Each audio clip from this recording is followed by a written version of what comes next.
नमस्कार फ्रेंड्स, कैसे हैं आप सब लोग। आई होप आप सब लोग बढ़िया होंगे, हम भी एकदम बढ़िया। मैं हूं भानु प्रकाश और सबसे पहले मेरा आपको दिल से नमस्कार और स्वागत है आपका हमारी एक और नई वीडियो में। आज की जो वीडियो की शुरुआत कर रहे हैं हम दिन के 1:30 बजे से कर रहे हैं। 1:30 बजे से इसलिए कर रहे हैं क्योंकि सुबह हमारे पास कुछ अपने ही काम थे, तो थोड़ा सा वीडियो हमने लेट शुरू करा। अब ऐसा हम लोग कभी भी वीडियो शुरू कर देते हैं क्योंकि हमारा ये टास्क नहीं होता है कि सुबह से लेकर शाम तक हम लोग जैसे करते हैं, लोग सुबह से लेकर शाम तक का जो डेली रूटीन है वो सब दिखाते हैं और सता नहीं होता, हम लोग कभी भी शुरू कर देते हैं और कैसे भी वीडियो हम बना लेते हैं। खैर, मौसम आप देख ही रहे हैं कि बहुत ठंडा है, धूप का तो चांसेस नहीं है आजकल। पर आप देख ही रहोगे पहाड़ी पे वहाँ पर बहुत ज़्यादा धुंध लगी हुई है और घर से आने का मन तो नहीं करता, लेकिन हम लोग सोचे चले ही जाते हैं क्योंकि यहाँ पर क्या होता है कि माना जाता है कि जब हर क्लाइमेट में अपने आपको अपनी बॉडी को ढालना पड़ता है, क्योंकि अगर हम एक ही क्लाइमेट रहे अंदर ही अंदर है तो जब हम सडनली 2-3 दिन के बाद जब बाहर आते हैं तो उसमें बीमार होने के चांसेस थोड़े ज़्यादा हो जाते हैं। ऐसे गर्मी में भी होता है, गर्मी ज़्यादा होती है तो थोड़ा बहुत हमें बाहर आना चाहिए क्योंकि वो उस वाले एटमॉस्फेयर में अपने आप को ढालना जरूरी होता है। तो चलते हैं आगे। अभी हम 2 किलोमीटर दूर चलते चलते आ गए। पैदल चलते तब थोड़ा सा मतलब बॉडी में पसीना आ जाता है अंदर से। अभी हम एक जगह पर बैठे हैं, थोड़ा सा रेस्ट कर रहे हैं यहाँ से, फिर यहाँ से आगे को चलेंगे। यहाँ पर गर्मी में हम बैठते हैं तो यहाँ पर कभी कभी हम झूला भी खेल लेते हैं। इस झूले में पिछली बार हमने यहाँ पर झूला खेला था, तो उसी रास्ते हम जा रहे हैं आगे। अब यहाँ सीधा हम प्रेसिडेंट पैलेस को चलेंगे, वहाँ थोड़ा सा घूमेंगे, उसके बाद थोड़ा सा टाउन की तरफ चलेंगे, जो हिस्टोरिकल टाउन है वाह।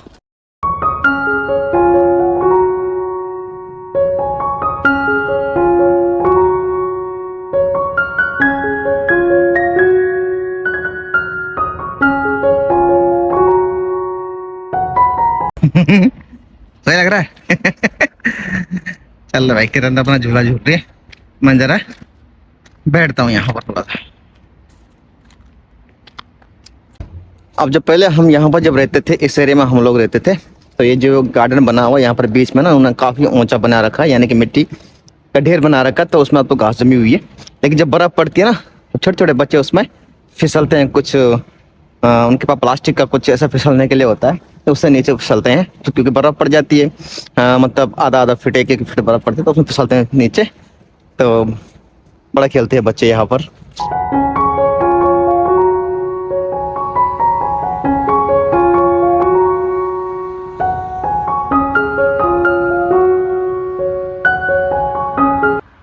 अभी हम चलते चलते काफ़ी चल गए, तो अभी हम आए हैं प्राइम मिनिस्टर होम के बाहर, यानी कि ये थोड़ा सा जो डिप्लोमेट्स एरिया है ये सारा। तो ये पीछे आप देख रहे हैं जो बिल्डिंग है, यहाँ पे प्राइम मिनिस्टर हाउस भी बोल सकते हैं, जहाँ प्राइम मिनिस्टर बैठता है, और सब ऑफिस बोल सकते हैं, कुछ ही बोल सकते हैं। प्रधानमंत्री का जो कार्यालय है वो यहीं पर। तो यहाँ पर क्या होता है कि जैसे हमारे देश में कई सारी बाउंडेशन होती हैं, मतलब इतनी लेयर्स होती हैं कि वहाँ पर पब्लिक व्हीकल नहीं जा सकते और नॉर्मल लोग भी नहीं जा सकते। अंदर तो नहीं जा सकते, सिर्फ एक दीवार होती है, उससे आगे कुछ नहीं, और एक सिक्योरिटी होती है, कुछ नहीं। हमारे यहाँ पर तो बहुत बहुत ज़्यादा होता है क्योंकि जनता ज़्यादा है, सब कुछ ज़्यादा है, बड़ी कंट्री है। एक बार इस चीज़ का नुकसान भी हुआ था क्योंकि एक बार प्रोटेस्ट हुआ था यहाँ पर, आज से 7 साल पहले यहाँ पर एक बहुत बड़ा प्रोटेस्ट हुआ था। प्रोटेस्ट इसलिए हुआ था प्रधानमंत्री को हटाने के लिए, जो उस समय तत्कालीन प्रधानमंत्री थे उनको हटाने के लिए प्रोटेस्ट हुआ था। तो वो जो प्रोटेस्ट हुआ था, एक तो सेंटर में हुआ था ओल्ड टाउन में, एक यहीं इसी एरिया पर हुआ था जो सामने प्रधानमंत्री का जो कार्यालय है उसके सामने हुआ था। तो अब यहाँ पर प्रोटेस्ट कैसा होता है कि लोग मतलब जनरली पब्लिक का नुकसान नहीं करते, लेकिन जैसे हमारे कंट्री में होता है कि ट्रेन जला देना, बस जला देना और ट्रेन की पटरियाँ उखाड़ देना, वो सब तो नहीं होता। लेकिन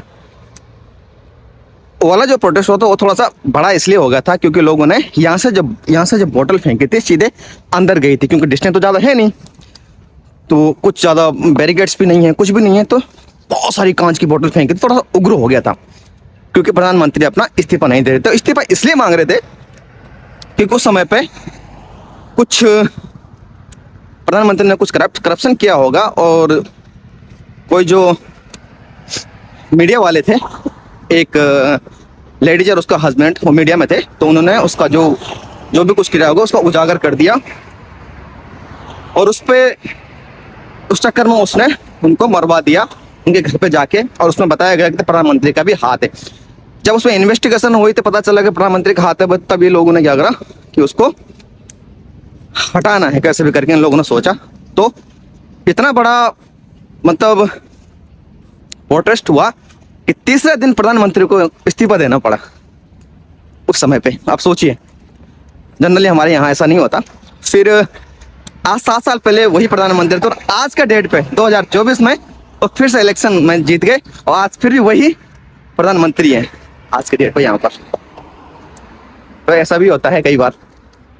अभी हम प्रेसिडेंट पार्क में हैं और जैसे मैंने कहा कि यहाँ पर बैरिकेड्स होते हैं, वो सामने जो दिख रही है ना बिल्डिंग, वो और प्रेसिडेंट पैलेस है, यहाँ लोग घूम रहे हैं। मतलब ऐसा यहाँ पर अच्छा है, कोई कुछ कर भी नहीं सकता। सुरक्षा काफ़ी अच्छी, कैमरे काफ़ी लगे हुए हैं। तो एक इम्पोर्टेंट इन्फॉर्मेशन है, शायद बृहस्पतिवार को शुक्रवार को यहाँ पर बर्फ़ पड़ेगी और काफ़ी बता रखे हैं कि 60-80% बर्फ़ का प्रेडिक्शन हो रखा है। वेदर मैंने देखा था और बर्फ़ का आनंद लेंगे, हम देखेंगे बर्फ़ अच्छे से और आपको भी दिखाएंगे। तुम क्या कर रहे हो?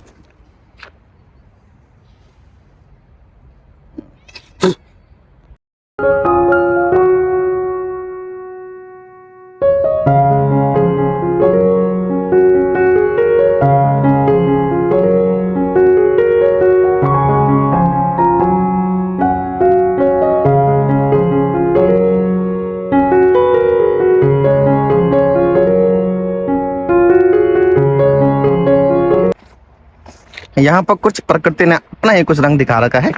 इधर कितना अच्छा लग रहा है ये सब, है ना। ऊपर पत्ते गिरे हुए हैं और नीचे कटिंग कर रखी घास की, ये बड़ा सुंदर लग रहा है। मतलब मैं इतना अच्छे से कैप्चर नहीं कर पा रहा हूँ वीडियो में, लेकिन अगर मेरी आंखों से देखो, अगर वैसे जब देख रहे हैं तो काफी अच्छा लग रहा है।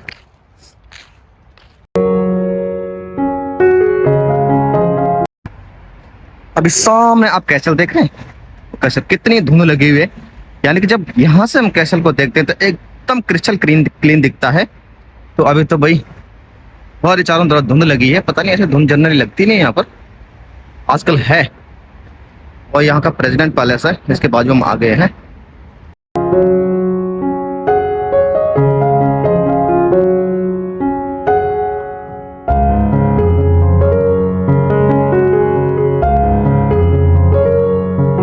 प्रेसिडेंट पैलेस के सामने कुछ आर्मी वाले बोल सकते हैं उनको, मतलब उनकी सिक्योरिटी हो सकती है, कुछ भी हो सकता है। वो लोग बिल्कुल ऐसे खड़े रहते हैं। भाई ऐसा रहना आसान बात नहीं होती, दिन भर बिल्कुल हिलना भी नहीं है, ऐसा बिल्कुल खड़े रहना अपने वेपन्स के साथ। दूसरी बात, वो झंडे देख रहे हैं आप, ये झंडे यूरोपियन यूनियन का एक रूल है कि जितने भी 27-28 कंट्री जो यूरोपियन यूनियन में, इनका झंडा होता है नीला झंडा, और दूसरा जो होता है अपनी अपनी कंट्री का झंडा होता है, जर्मनी, इटली, फ्रांस जो भी है। तो कोई भी सरकारी जगह होगी जहां पर इनके देश का झंडा होगा, वहां पर यूरोपियन यूनियन का झंडा भी जरूर होगा। ये इनकी पॉलिसी है। अब किधर भी जाओ आप, यूरोपियन यूनियन का झंडा, और जिस कंट्री में आप जा रहे हो यूरोपियन यूनियन की कंट्री में, उस कंट्री का झंडा एक साथ खड़ा दिखता है। जैसे आप स्विट्जरलैंड वो यूरोपियन यूनियन में नहीं है, यूक्रेन यूरोपियन यूनियन में नहीं है, तो ऐसा है।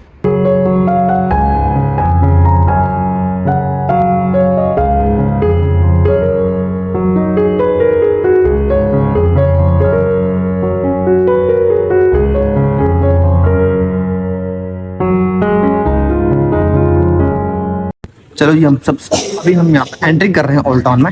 ये इस जगह का नाम है मिखाल्स कबराना, यानी कि यहाँ पे ये गेट है, मिखाल्स कबराना गेट भी बोलते हैं इसको। तो सबसे पहले जो एंट्रेंस हुआ करता था ओल्ड टाउन को, चारों तरफ से बंद हुआ करता था, तो सिर्फ 2-3 ही गेट हुआ करते थे। तो ये पहला गेट है, तो ये गेट देख सकते हैं आप। तो यहाँ से हम एंट्री करते हैं। ये ब्रातिस्लाव का एक ऐसा एंशिएंट सिटी गेट है जो अभी भी प्रिजर्व है। गेट के अंदर एक म्यूजियम भी है, यहाँ से पूरी ओल्ड टाउन का व्यू देखा जा सकता है।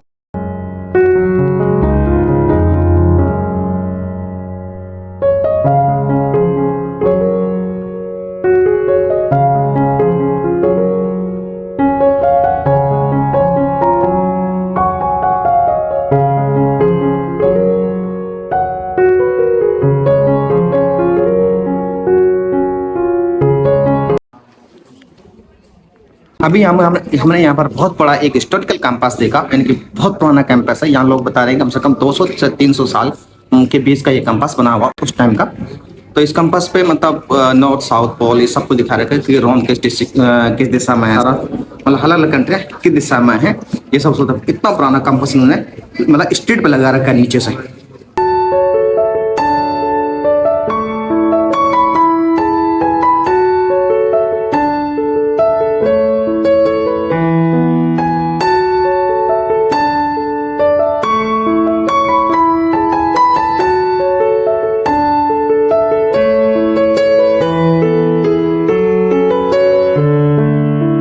जब ये ओल्ड टाउन की गली है, बहुत पतली पतली गली होती है। इन गलियों का भी एक रीजन होता है। ये गली उतनी ही चौड़ी बनाई जाती है। पहले क्या घोड़ा गाड़ी हुआ करते थे, जो रथ होते थे ना उस समय पे, मतलब सब लोग सैनिक भी जाते थे, रथों में जाते थे। तो तब से लेके उसी के बराबर की ये पूरी गलियां, यानी कि आप किसी भी टाउन में चले जाओ, पुराने हिस्टोरिकल टाउन में चले जाओ, आप कोई सी भी कंट्री में चले जाओ, वहाँ पर टाउन होते हैं ऐसे। और उनमें जो गलियां हैं उस जमाने की होती हैं जिसमें गाड़ियां नहीं होती थी लेकिन हम होती होंगी ऐसा। तो क्या था, घोड़ा गाड़ी होती थी, उसी में चलते थे, यानी कि 2 पहिया, और उतनी इसमें जगह भी है। तो ये सोचो इस टाइप से यहाँ से चलती होंगी, जब घोड़े चलते होंगे तो इस हिसाब से।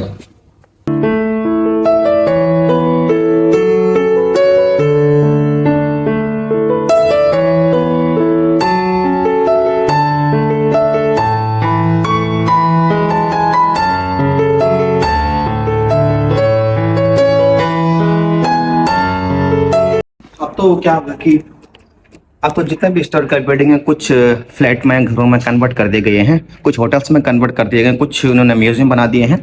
और हर कंट्री में ऐसा हो गया होगा। लेकिन उस जमाने पे यहाँ पर कुछ सैनिक रहते होंगे, राजा महाराजा रहा करते, जो उस समय के रूल करते होंगे पूरे एरिया को, पूरे देश को, या पूरे जो उनका किला था उसको जो रूल करते होंगे, वो लोग भी यहाँ पर रहा करते थे। तो आम लोग नहीं आते थे। तो ऐसा हिस्ट्री में पढ़ने को मिलता है।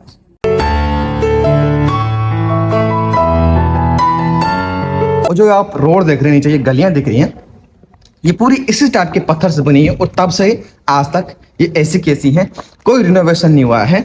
यहाँ पर ना कोई कंक्रीट होगा, ना सीमेंट की सड़कें होंगी, ना कोई जो कोलतार होता है, जो कंक्रीट होता है, जो सड़कों पर लगता है, वो पूरे टाउन में नहीं है। तो ऐसा है यहाँ पर, मतलब कुछ भी, मतलब पुरानी चीजों को इन्होंने छेड़छाड़ नहीं करा है। ऐसा ही, तभी तो इसको हिस्टोरिकल टाउन बोलते हैं। अगर कुछ ये लोग कुछ आजकल मॉडर्न बना देंगे तो वो वाला जो फील होगा वो नहीं आएगा, जो पुराना फील जो आता है ना।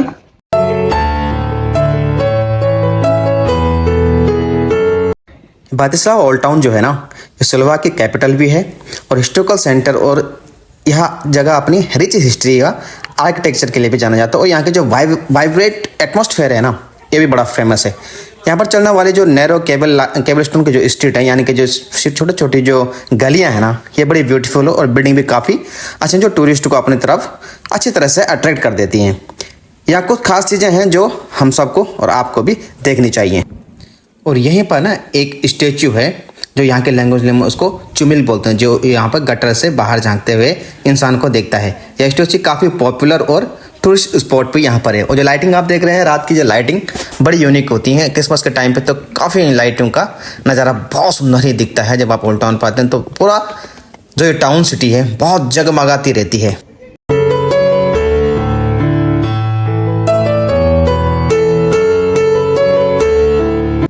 और ये जो जगह है जहाँ पर अभी हैं, ये ओल्ड टाउन का बिल्कुल सेंटर का जगह है। यहाँ पर कैफ़े, रेस्टोरेंट और कई सारी हिस्टोरिकल बिल्डिंग यहाँ पर अवेलेबल है।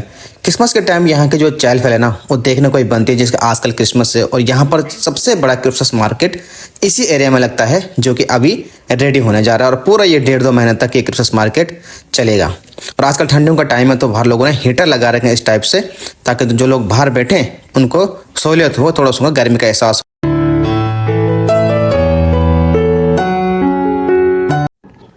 और जो ये ओल्ड टाउन है जिसके बारे में अभी बात करें, जहाँ पर अभी एक्सप्लोर कर रहे हैं, इसका कनेक्शन सीधा रोमन एम्पायर तक भी जाता है।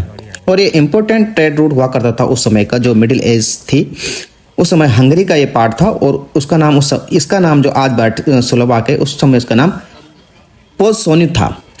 उसके बाद जब ये देश पूरा अपना इंडिपेंडेंट हो गया, उसके बाद इसका नाम स्लोवाक पड़ा। और फिर ये इस स्लोवाक रिपब्लिक का जो कैपिटल ये ब्रातिस्लावा बन गया। उसी का ये ओल्ड टाउन हम लोग एक्सप्लोर कर रहे हैं अभी।